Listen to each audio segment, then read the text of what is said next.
So we got Argentina up next, and you've had a chance to see a couple of their games through this tournament. What's your first up analysis of the Jaguars? Yeah, traditionally they're pretty strong up front. They usually have a pretty good line out in scrum, so they're very big kickers of the ball. At the altitude here too, they've used the kick to a pretty good advantage. So we've got to be able to combat that and play the game in the right areas of the field with them. They ran Saxons pretty close, who have looked quite good. So yeah, it'll be a challenge for us, but we're looking forward to it. Now, in a weird circumstance, both teams have had 10 days off, so that's probably at least a balanced approach. But are you a fan of having that much time off between games when you're in camp?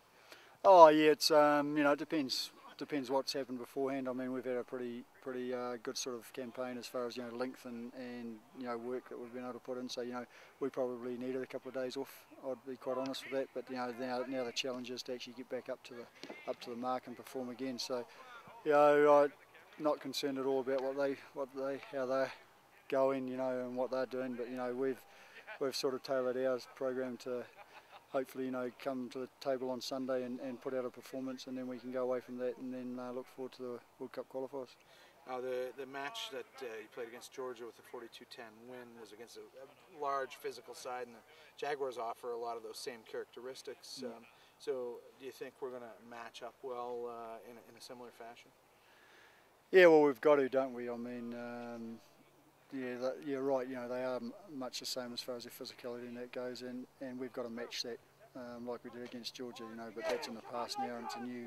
Like I said to the guys this morning, it's something that they've got to build inside themselves. We can't put it there for them, and the physicality that we bring to the table is going to be huge because you've got to have that to get the power going into contact and things like that, so you can get some go forward momentum and then be able to give quick ball to the backs and be able to work with that, and then the backs have to be able to create that power and the contact, that physicality as well. So it's an ongoing thing for the whole team. So yeah, we're hopeful that we can bring it. We've worked a little bit this morning on some stuff around that, and yeah, we're, like I say, looking forward to that on Sunday, being able to put it out there.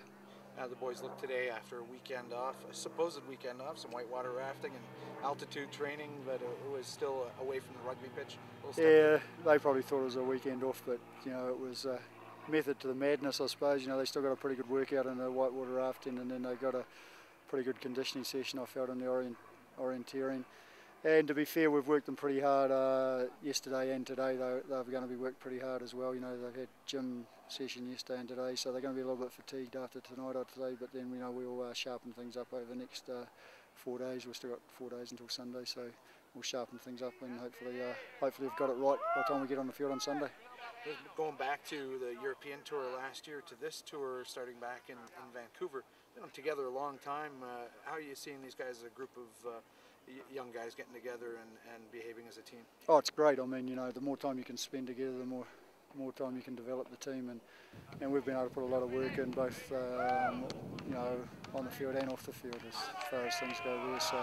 So no, they're really good. So it's pretty happy with how things are going. I think so. Cheers, mate.